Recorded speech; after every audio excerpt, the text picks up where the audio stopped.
Hey everyone, welcome back for another deep dive. Always a pleasure to be back. Today we're tackling something that might seem a bit mundane at first. We're going grocery shopping. Sounds thrilling. Well, not the shopping itself, but the hidden dangers lurking in those aisles. We're talking about slip and fall hazards.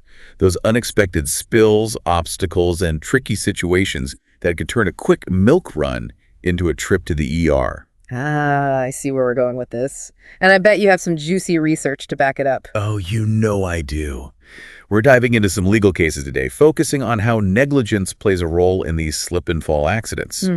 By the end of this, you'll be spotting hazards like a safety pro.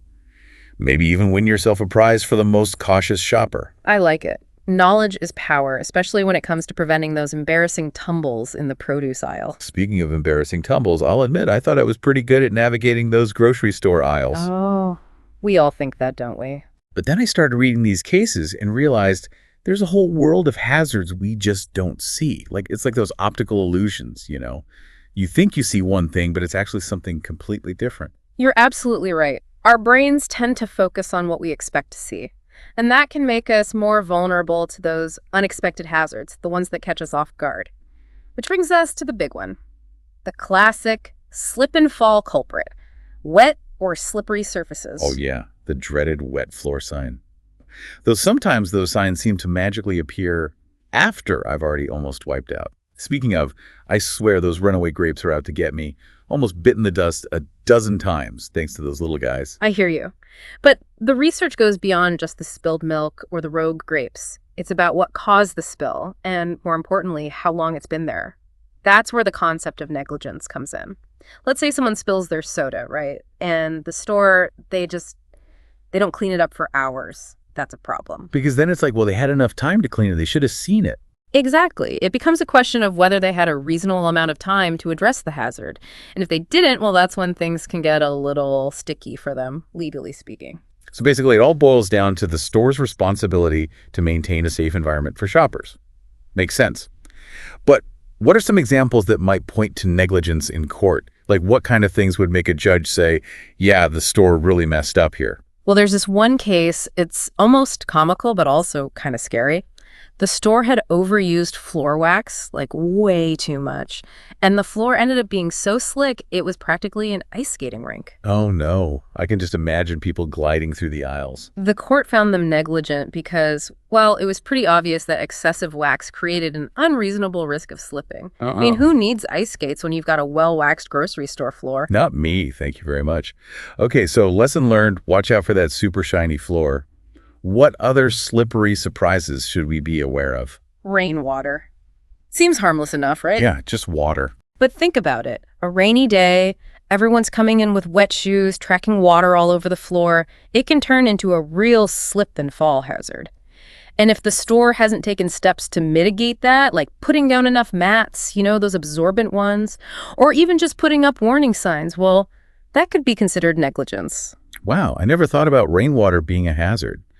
So basically, even things that seem pretty harmless can become dangerous if the store isn't proactive. Precisely. Being proactive is key.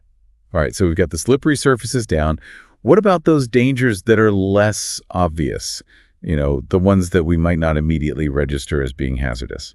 You're thinking about obstacles and uneven surfaces. Exactly. We usually picture tripping hazards like boxes left in the aisle or those rogue shopping carts everyone seems to abandon. Oh yeah, the abandoned carts, the bane of my existence. Right. But this category, it goes deeper. It's also about uneven flooring, cracked pavement, stairs with different heights, little things that can throw off your balance without you even realizing it. I actually had something like that happen recently. I was walking into a store, not even paying attention, and almost tripped over a rug that was all bunched up near the entrance. Like it was totally hidden. I felt like I almost fell into a trapdoor. It's those unexpected hazards that can be the most dangerous, They catch you off guard when you're not paying attention. Totally. It's like your brain is telling you the floor is flat, but then bam, there's a hidden obstacle. Exactly. And think about unstable shelves. You reach for that top shelf item, the whole display wobbles, it could come crashing down. Right. Or you grab a railing for support, but it's loose, gives way. Not a good situation. Yeah, that sounds like a recipe for disaster. It really makes you realize how important it is to be aware of your surroundings. Like, don't just assume everything is stable and safe. Absolutely. Never take anything for granted, especially in a busy environment like a grocery store. Okay, so we've covered the slippery surfaces, the sneaky obstacles. What about hazards that aren't related to the actual structure of the store? You're talking about our final category. Other hazards. The most insidious ones, because they might not even seem dangerous at first glance. Like inadequate lighting. You mean like the store is just too dim? It might seem like a minor thing, but we really do take for granted that stores will be well lit, you know? But think about those dimly lit areas, like parking lots at night, stairwells, even some aisles that are tucked away. It can be incredibly difficult to see potential hazards in those situations. Yeah, if you can't see it, you can't avoid it. It's like driving at night without your headlights on. Exactly. You're essentially navigating blind. Okay, so lighting. Got it. Any other examples of those hidden in plain sight dangers? Electrical cords. We don't usually think of them as hazards, but imagine this. You're walking through an area like, say, behind the counters or a stock room. Things might be a little less organized back there. Right? Oh, yeah, definitely more chaotic back there. So you're walking through, not expecting any trouble, and bam, you trip over a cord stretched across the walkway. And because it's not something we typically expect, it catches us completely off guard. Okay, I am officially paranoid now. That's not a bad thing. It's all about awareness. After this deep dive, I feel like I've become a slip and fall detective. I'm seeing potential hazards everywhere. And that's the goal. Knowledge is your best defense. Now that you know what to look for, the next step is thinking about how to react if you do encounter a hazard. What do? Report it to an employee. Try to find a safe way around it.